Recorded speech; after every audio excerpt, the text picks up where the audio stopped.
Y'all, you should have just seen Mike's face. He just Wait, rolled what did it his do? eyes. Did I? You were like you didn't groan, but your eyes groaned. I didn't even know I did that. Yeah. I even look at my notes. I even drew a heart. Aw.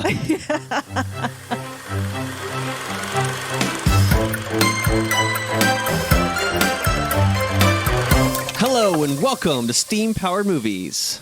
My name is Mike. I'm one of your hosts, and I'm here with my co-host. Hi, co-host. Hello. In case it's been so long that all of you have forgotten who we are. My name is Dana Fraedrich. I'm a steampunk and fantasy author. I make things. I teach things. I watch things. Yes. And I think about things. I'm very, very thinky. Always thinking. Yeah. Yeah. And we were thinking that we would watch a steampunk movie. Because that's what we do here. Mm-hmm. We watch a steampunk movie, then we talk about it. And this month, we watched an interesting film. But first... You said interesting the way my mom said interesting. Okay. We can unpack that later. First, some quick announcements. We had a busy couple months. Yeah. It's been a minute. Yeah, lots of events. And this next month, just 2 local Nashville events. If anyone in the Nashville area wants to come see Dana. Hello. And maybe me if I decide to swing by. No guarantees. 2 events. One is Saturday, October 4th for the Gallatin Main Street Festival in Gallatin, Tennessee from 10 a.m. to 4 p.m. Then on October 18th and 19th, we have the Southern Festival of Books at Bicentennial Park in Nashville. Great. Big old book event. Come on by if you're in the area. It's great. Now, what did we watch today, Dana? We watched Abraham Lincoln, Vampire Hunter. Yes. Abraham Lincoln, Vampire Hunter is what we watched. Little known fact about his career was that he hunted vampires. Yeah, I mean, that part of the history got lost, I guess, which I guess was implied at the end of this film. It was implied. It's like, yeah, maybe you'll only know some of the truth. I mean, this is alternate history to its core. Oh, yeah, for sure. Very alternate. It's kind of steampunk. I have questions as for like how we categorize that, but we can save those till later. Okay, sure. We've seen this before. Many years ago. Yeah, why did we watch this before? Because it looked fun, and it was by the same guy who wrote Pride and Prejudice and Zombies, Seth Grahame-Smith. Okay, yeah. And I like Pride and Prejudice and Zombies. I actually like this movie too. Really? You just have to go in knowing it's bonkers. It is pretty bonkers. I think I enjoyed it more the first time. Oh, did you? But we can talk about that later. I actually think I enjoyed it better this time. Interesting. Interesting. Okay. So, well, let's unpack that a little bit. What did you like better about it this time than last time? Or like, what did you enjoy last time and like what changed? So it has been long enough that I forgot a lot of the stuff that happened. Okay. And like I had like inklings of like, oh yeah, like by the way, we're going to talk about spoilers, folks. Like if you've not seen the film and you don't want it spoiled, like pause this podcast, go watch it and then come back to us. Yeah, spoilers. Abraham Lincoln hunts vampires. But like the betrayal at the kind of like double cross at the end from Speed. Oh, yeah. Like, I had an inkling of, like, I don't think he's actually betraying them. I forgot about that, but also in the moment this time, I kind of didn't care. Oh, interesting. Yeah. I cared, but, like, I was like, I think I remember that, like, this is actually fine. Okay. Yeah. And I think because actually doing this podcast has taught me a little bit more about how I think about films and, like, kind of, I consider them a little bit more deeply than I used to. I think there were things that I appreciated about this film this time around more than I did the first time. Interesting. Interesting. You're saying it the way my mom says it. Which is that not really meaning the definition of it. I mean, when my mom says it, it's sort of code for like, not a fan. Yeah, so I guess I am saying it that way. I know. I think I enjoyed it more the first time because I had no idea what to expect beyond the title. Sure. And so going in, I was experiencing everything for the first time, and just the novelty was interesting Mm-hmm. and fun. And I was like, where's it going to go from here? Like Right. at several turns. Whereas this time around, it had been a while. I didn't remember the specific plot points, but I knew the general story and stuff. Mm-hmm. And I didn't find the story itself to be very engaging. It is sort of interesting because unlike Pride and Prejudice and Zombies, which is a fictional book based on a fictional book, this is a fictional book based on real life events. Uh-huh. And, our cascade point is obviously where Abraham Lincoln learns that vampires are in fact real in our world and generally causing mayhem and pain. Yeah. But not a ton changes from that cascade point. Like, okay, there are vampires involved in the Civil War now, but like the Civil War still pretty much, sans like some changes to warfare and things, pretty much goes the same way as it did in the real world. Yeah, there are no like plot twists to the Civil War part of it itself, or Right. really even most of his biography, Mm-hmm. except they kind of like skip over the part where he's actually a practicing lawyer for any period of time. Sure. He goes Yeah. like straight to politics. Right.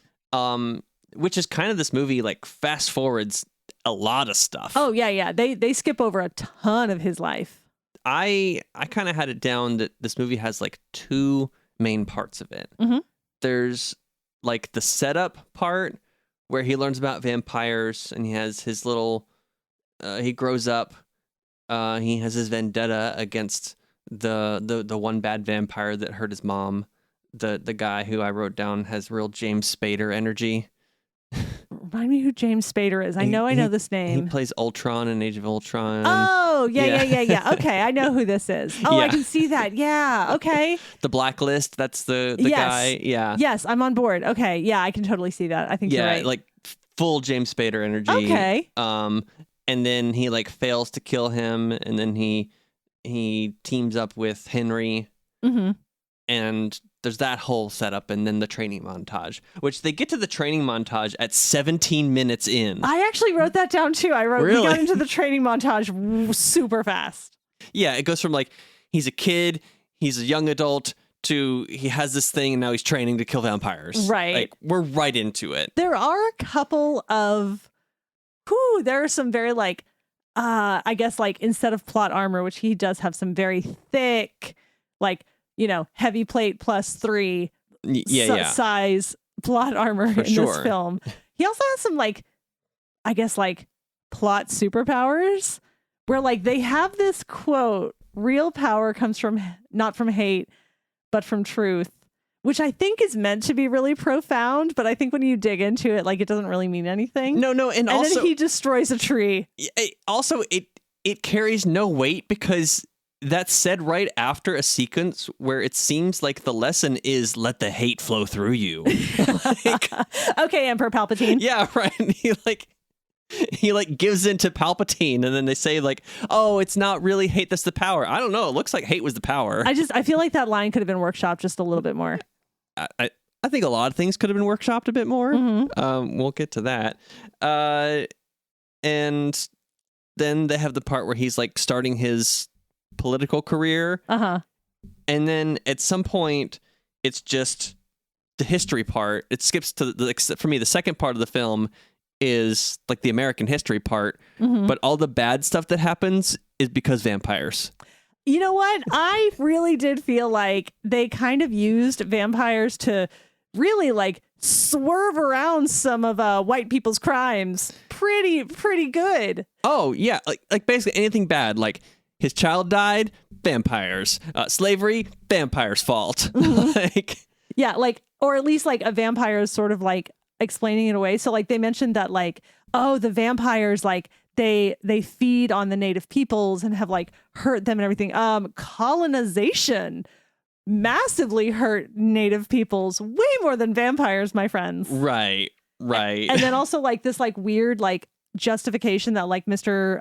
Adam Vampire is giving us of like, oh, well, like people in Africa are selling their own people into slavery. But white people are buying them. Mm-hmm. So like, let's focus on like the actual, like the white people's crimes. Cause it really feels like we are swerving hard around that. Yeah, but also like at the end, it's like they're blaming a lot of the bad stuff on the vampires. Yeah. And the Civil War was against vampires. Right. I also do feel, and this is sort of a general feeling I have, it's not just about this film, that like vampires as mindlessly evil creatures is weak sauce. All right. Like Dungeons and Dragons did it for years and years. Plenty of other properties have done it. And no culture is a monolith. Like we have maybe one good vampire in this, and all of the rest are just evil. And that is just weak sauce. If they are thinking creatures capable of decision making, then you're going to have myriad opinions, just like with real life and real people. Yeah, but this movie doesn't have time for that complicated stuff, Dana. It's got to move. Nuance is hard. Yeah. This, like I said, this movie, it moves. It does move very fast, and I don't hate that. I don't hate how fast it moves. It is an action film in every way. Oh yeah, like most of it's action, lots of slow motion, swinging axes and stuff. I actually like some of the choices of weapons in this. Like, okay, guns are kind of basic. Like, yeah, we're shooting each other. Okay, whatever. Like, that's just pretty typical. But like, I like that how many different sort of like twists on typical weapons we have. Like, I like that. Okay, it's an axe, but also like we've covered like the blade of the axe in silver. It's also a gun. No, he like put like a pike kind of shaft on it. That was really fun. I like that at the end. And then, you know, like the sort of, and they did a good job of setting this up in the beginning of like, oh, you can like shove a pocket watch into a blunderbuss kind of thing. Oh, I guess they did. They set that up in the beginning. They also set up Mary Todd as a resourceful woman when she, now I don't think that the top hat would actually support her, but they mentioned that she's like a resourceful woman. Yeah, when she stepped on the top hat, I think you out loud said no. Yeah, no, I did. Like, okay, like I'm willing to suspend a lot of belief, but like we're getting into like, okay, you guys are just milking it at this point. Yeah. So, but no, I do like how much they set up in advance. Like, again, this movie's very much like Big Dumb Fun. Like, it's a lot of punching, it's a lot of fighting, it's a lot of like kind of chewing up the scenery. Yeah, as far as the plot, I wrote the plot just happens. But it's an action film. That's kind of what you expect from an action film.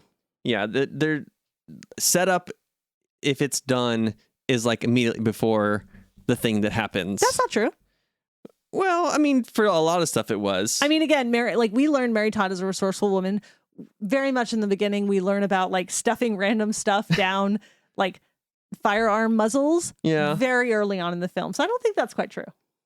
I did kind of laugh at the part in the beginning where there's like the voiceover saying like, oh, I'm busy training and stuff. You know, no woman would have time for me. And then 3 seconds later, she walks into the film. Yeah, that's always, why are you doing it?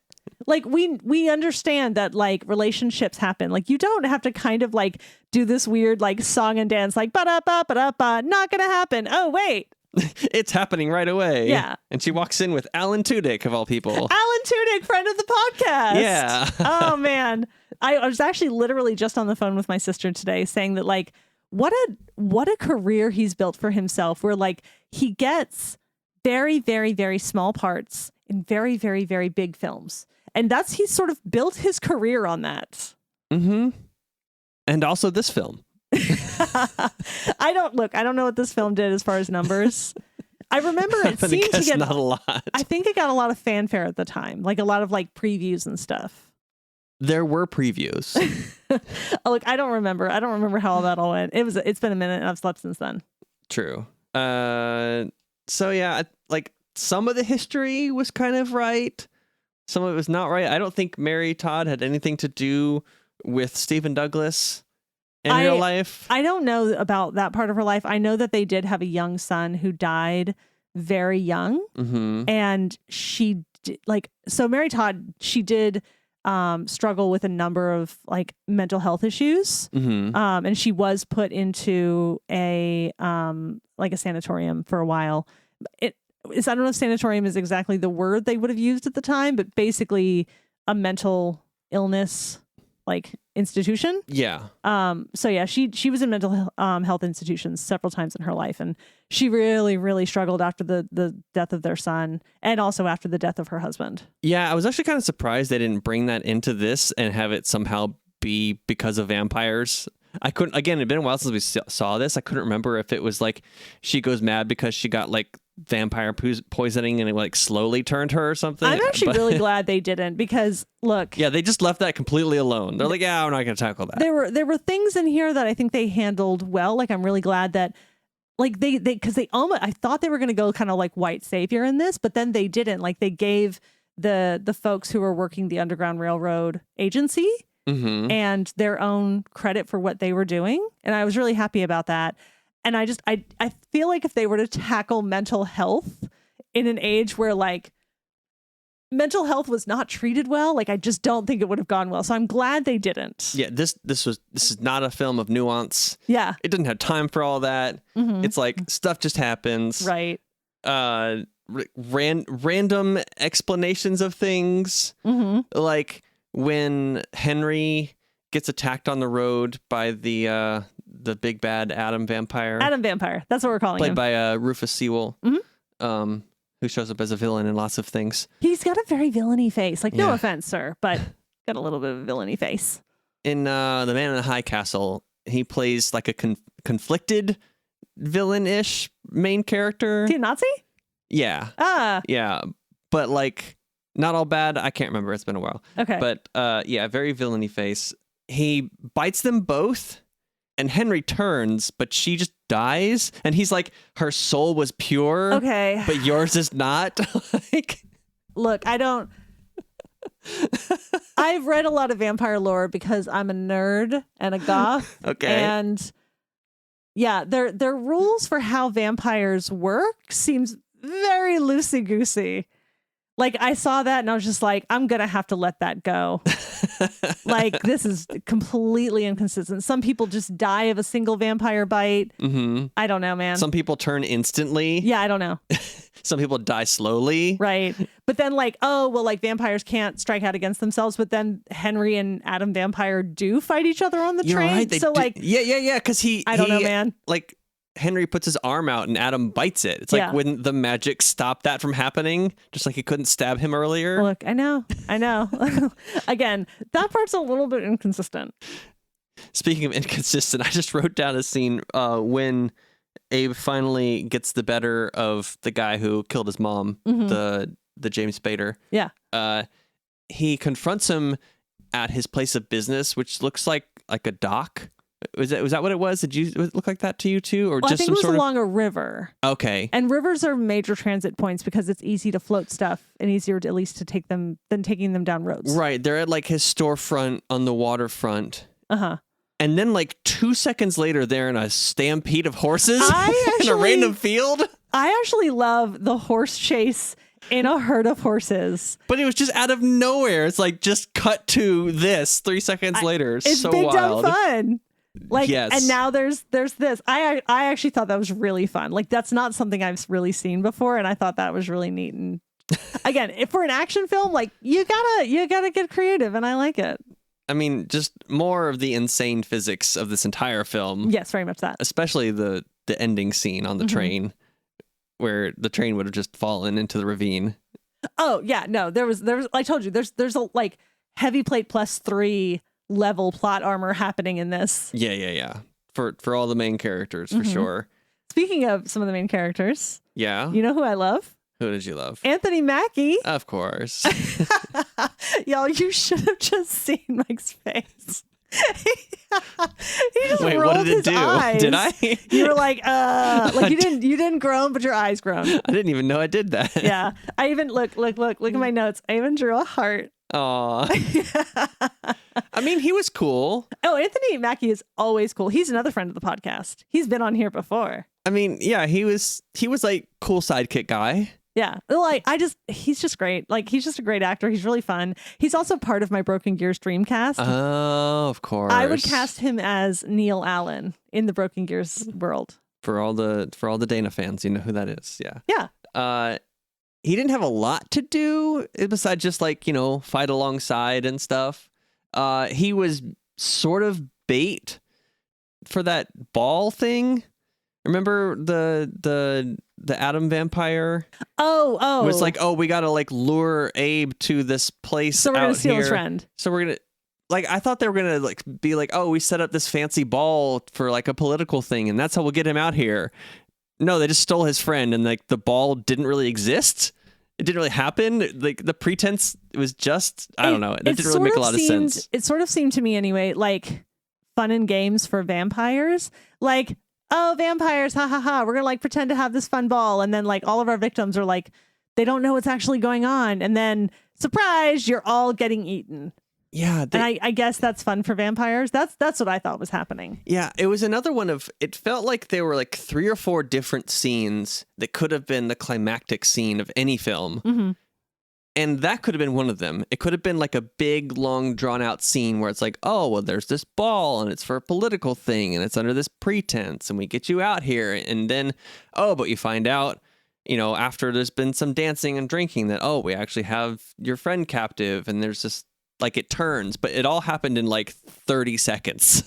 I do find, and sometimes this happens in books too, but it really happens in films where they'll sort of just be like a sudden, like, big spectacle scene. Because they did this in Van Helsing as well, if you recall, where like the Dracula threw a ball and there's all this dancing and he's like controlling Kate Beckinsale's character. Right. And then surprise, surprise, all the ball attendees are vampires. Yeah, but even that took a little more time. Like that scene was at least like 5 minutes long. This one was like a minute and a half. Yeah. I'm just saying, like, this does seem to be a thing in action films where like we suddenly have a big spectacle scene, lots of like, you know, fancy outfits and all that stuff, and then surprise, mayhem. Yeah, but this film just didn't have time to to dwell on any one scene. It did have a lot to cover.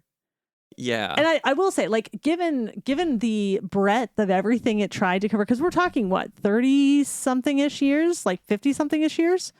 Maybe slightly less, but... I don't know. I mean, Abe Lincoln's from entire life. Like, from when he was like, I don't know, like 40, let's call it 45 years. Like that's a lot of time to cover in a film, especially a film where like a lot is supposed to be happening.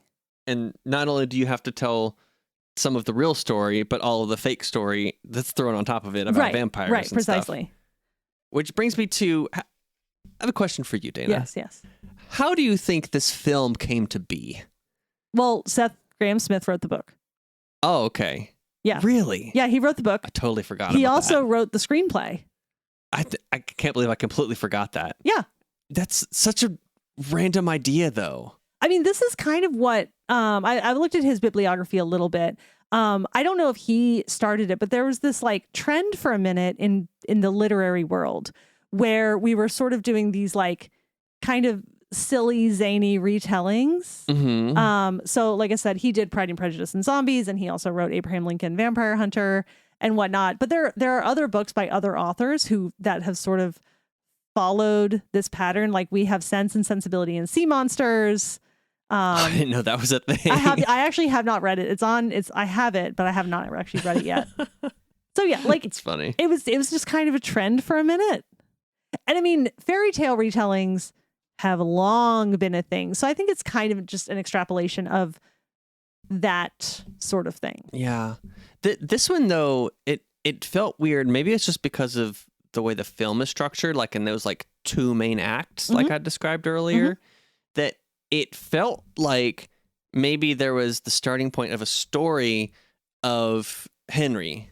Like like maybe there's a version of the story where Henry is sort of the main character, or Henry and Abe are like co-main characters, and it's about like his story of losing his loved one, but he can't exact the revenge on Adam himself. He has to train an apprentice, and his apprentice has like this thing with the James Spader guy, and when he confronts that guy, to me that felt like the end of the movie. I think that's when I turned to you and I was like, wait, there's 45 minutes left. Like it felt like a conclusion of a story arc, really.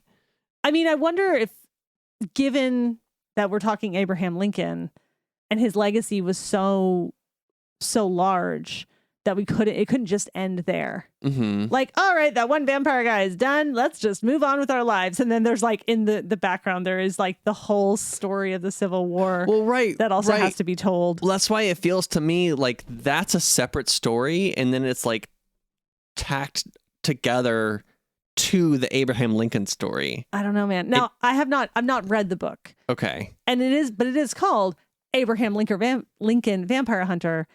So one would assume Abraham Lincoln is the main character and not Henry. Right. I don't know. It just, it feels weird. It felt like there could have been like a more fleshed out story about Henry and a character not called Abraham Lincoln, who is his apprentice, instead of having to tie in all the Abe Lincoln stuff. It felt, it just feels mashed together, or like maybe it was just glomming onto that trend of like taking existing stories and adding supernatural, like the Pride and Prejudice and zombies, like just tacking on the supernatural element.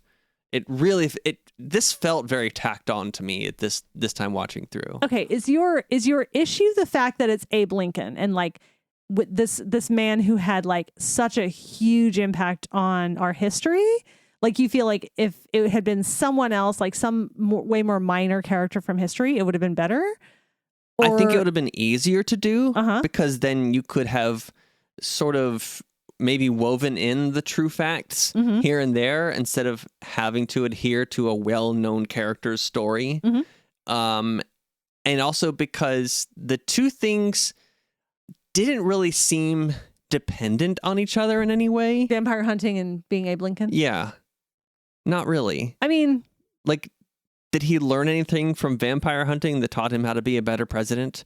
That's a good question. Or like, did it need to be vampires that were the bad guys in the Civil War? I mean, like, vampires are pretty classic baddies. I go back to what I said earlier about like vampires being like just senseless killing monsters is weak sauce. Yeah. I go back to that. But like, that's how I feel about a lot of properties. Yeah, it seems like the only weaving together was that, like, his mom was killed by a vampire, and so he had a grudge against vampires.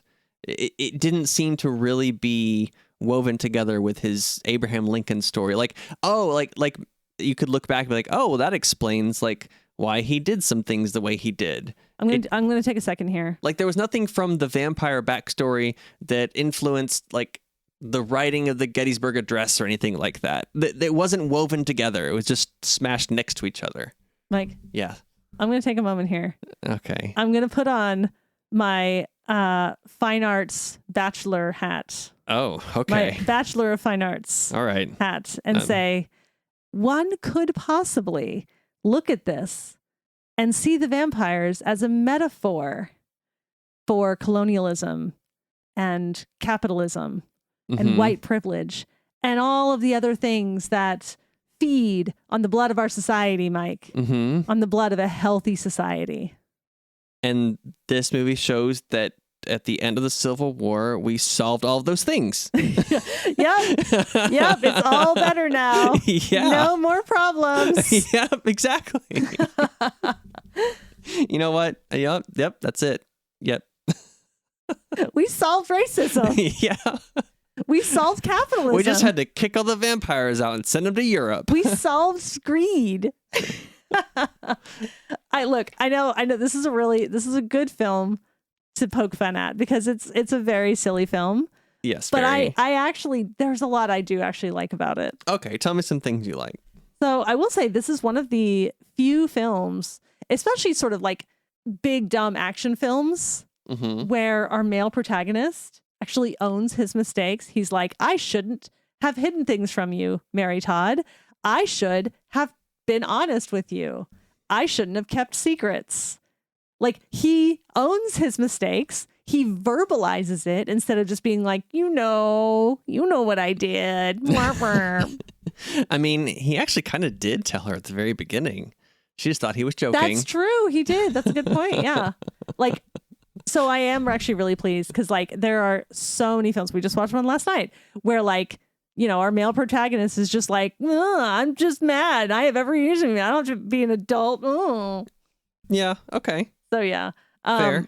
I also like, I do think that there's a lot of like fun, creative things in this film, which brings me to my question for you. Okay. Okay. So when it comes to steampunk stuff, Right. like in your mind, Mm-hmm. because we talk a lot in this podcast about the steampunk gadgetry as like kind of this hallmark of the steampunk genre. Sure. So where does gadgetry start? Wherein like if you take something normal, like an axe, Okay. See where you're going with this. and then you do creative things with it, or perhaps like a small child's toy and put it on a silver chain and stuff it down the muzzle of a firearm. See, the second one, I don't think that's a gadget. Yeah? No. But the axe was gadgety. Okay. I'll give you that. How about the silver chain of a fob watch wrapped around your knuckles like a set of knuckle dusters, and using that to like super punch a vampire? Cool. Yeah. Not a gadget. Oh, okay. Yeah, but it is cool. Okay, so you don't think any of these things count as gadgets? I think the axe does. Okay. And I think, which vampire was it? One of them had like a cane that like turned into a gun. Was that the James Spader guy early on? Oh, I think yeah, it was. It was a cane that turned into a gun. So I think that counts. Mm-hmm. I don't know if that was a real thing in those times, or if that's like a science-y fiction invention. Well, I know we get it in films a lot. Oh. Have you heard about axe rifles? Oh, I have actually heard of Yeah, this. no, because we were at the Met and they had one example. I know they have more somewhere in the back because I've seen the photos. Mm-hmm. These were literally, like, they went on for a couple of centuries where like people were trying to combine either pikes or axes or what have you, some kind of like handheld melee weapon with a firearm, like usually they're flintlock firearms. And they're insane looking. I love that these things exist because they're so crazy. Yeah, I'm remembering now. That was very cool. I put one in a short story and the editor was like, I don't really understand what an axe pistol is. And I like, it's one of those moments where like, I don't know any other word for axe pistol than axe pistol. It's literally an axe and a pistol. Yeah. It's two things put together. Yeah. It's Abraham Lincoln Vampire Hunter. It's what it says on the tin. Come on. So yes, no, I think that is, if that specific iteration that was in the film didn't exist, we did have similar items. True. But I think it's such a like outlandish idea, even though it did exist, that it feels made up. No, yeah, this is like where truth is stranger than fiction. Yeah, it feels sci-fi to have an axe gun, or a cane pistol, even though, yeah, some of those things really existed. So yeah, I think those count as gadgets. Yeah. I guess other steampunkiness would be just the 1800s. Well, we had a steam train, obviously. Well, and train. Yeah, that was on my list too. Train. That was my list. 1800s and train. We also had steamships when we were in New Orleans. And it was very cool to see all of them. Because, like, of course, now in these modern times, you might see like one and it's kind of like a touristy thing. Mm-hmm. But like and I know it was all CGI, but even still, like, it was cool to see like all of the steamships gathered on the river together. Circle back to that New Orleans shot that I know you're talking about when we're done talking steampunk stuff. But okay. But yeah, like, and I mean, yeah, you're right. The era is correct. Lincoln was president between 1861 and 1865. So we're like right smack dab in the middle of it. Okay. Yeah. Also the clothing. Oh, the clothing. I love a bowler hat. We had the top hat. The ladies had the big like antebellum crinoline dresses. Mm-hmm. Oh, love it. I was just like eating up all of the fashion. Too bad that ball scene wasn't like drawn out, so you could have seen more of it. Well, there was where Alan Tudyk is basically like losing Mary Todd. Yeah. We had that, so I was happy about that. Cool. Okay, so the New Orleans thing. Yeah. So it introduces New Orleans with that shot of the water with the ships, the steamships and stuff on there.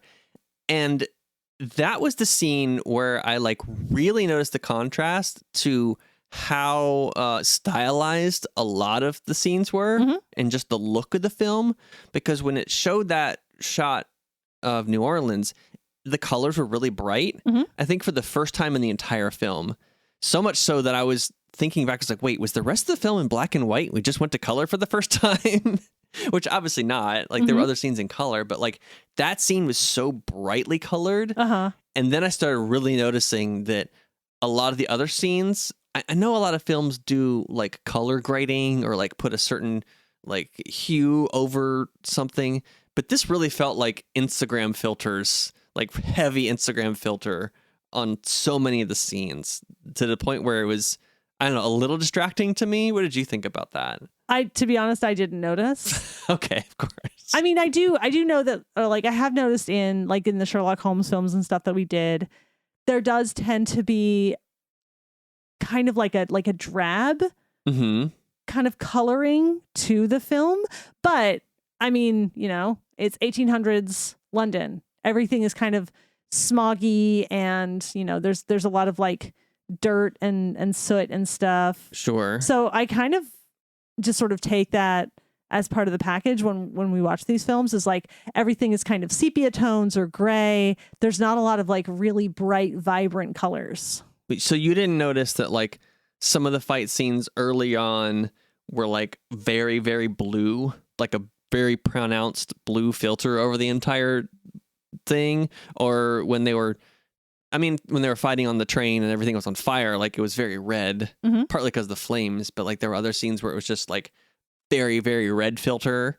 And then you had other scenes where it was outside and it was just normal colors. I mean, I expect a blue filter at night. That's because, you know, it's you're supposed to be dark, but that won't make a very good film. So I expect a blue filter during nighttime scenes. It kind of reminded me of like the movie 300, where it was like very, very stylized, especially like the slow motion fight scenes and stuff. I don't know, which I think can work sometimes, but I think actually having the scenes where it was really bright colors sort of took me out of it and started making me notice the color shifts and stuff. And it's another thing that you can use to hide CGI. Because you're adding like a filter over everything. It sort of blends things together. Yeah. Which there was obviously a lot of CGI in this. Yeah. Adding like a color filter over most of your stuff is like an old art trick where it just makes things look more homogenous. Right. So it doesn't take me out of it. I just sort of take it as part and parcel of movie making. Yeah. Again, like it didn't really bother me until we hit that New Orleans scene, and it was just like, whoa, this is a contrast. And then I started to really notice it, which I thought was interesting. Yeah. Anyway, anything else you have to say about this crazy, silly film? It is both crazy and silly. I like this film though. I thought it was so fun. But no, I think that's pretty much everything I wanted to say about it. Okay. One little note that doesn't really fit in anywhere, but I'm not mentioning it. Go on. Was really weird that when he does his first like vampire hunt, and the vampire springs the trap and he like falls into the rope and stuff. Yeah. Did you notice the rope was like around his chin and looked like a chin beard? I did not. Okay, well, I noticed it. But it was before he actually had the beard. It felt like a joke to me. Sorry, I missed that part. Well, and then we got full Abe Lincoln beard later. Yep. And he was all aged up. Yeah. And Anthony Mackie looked just the same. I mean, Anthony Mackie is, I think, one of those people who he's just going to look pretty much the same for decades. It's the same with Pharrell. It's the same with John Mulaney. It seems like they just predicted it. They were like, we're not going to put any old age makeup on you because you're going to look the same in 30 years. Yeah. No, there are a couple of Fae people in our world. Florence Welch of Florence and the Machine is another one, where these are clearly Fae creatures from another realm. Right. And they are immortal. Yeah. And George Clooney has looked 55 for the last 50 years. He's another one. Absolutely.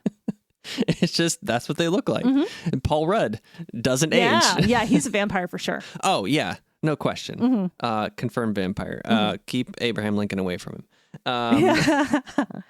So, Dana, it is time, now that we've discussed and talked about, to rate this film. Okay. And first, we're going to rate it not on any critical criteria as professional film critics would do, because that's not us, but first on how steampunk is this film on a scale of 1 to 5 steam engines, Dana. How steampunk is Abraham Lincoln : Vampire Hunter.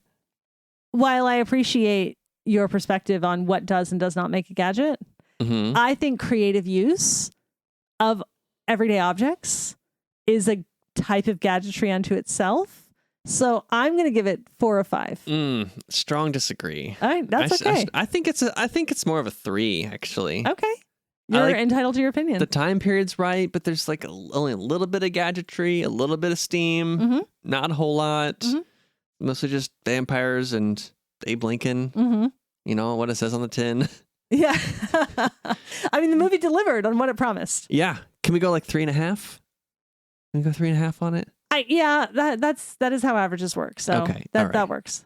The next rating is just how much did you enjoy watching Abraham Lincoln: Vampire Hunter on a scale of 1 to 5 gears, Dana? 4 or 5. All right. Like it's just big dumb fun. Yeah. For me, again, I think I enjoyed it more the last time. I'm struggling with this. Okay. I'm not really sure. Hey, it's your opinion, man. It can be whatever you want. I don't want to be mean.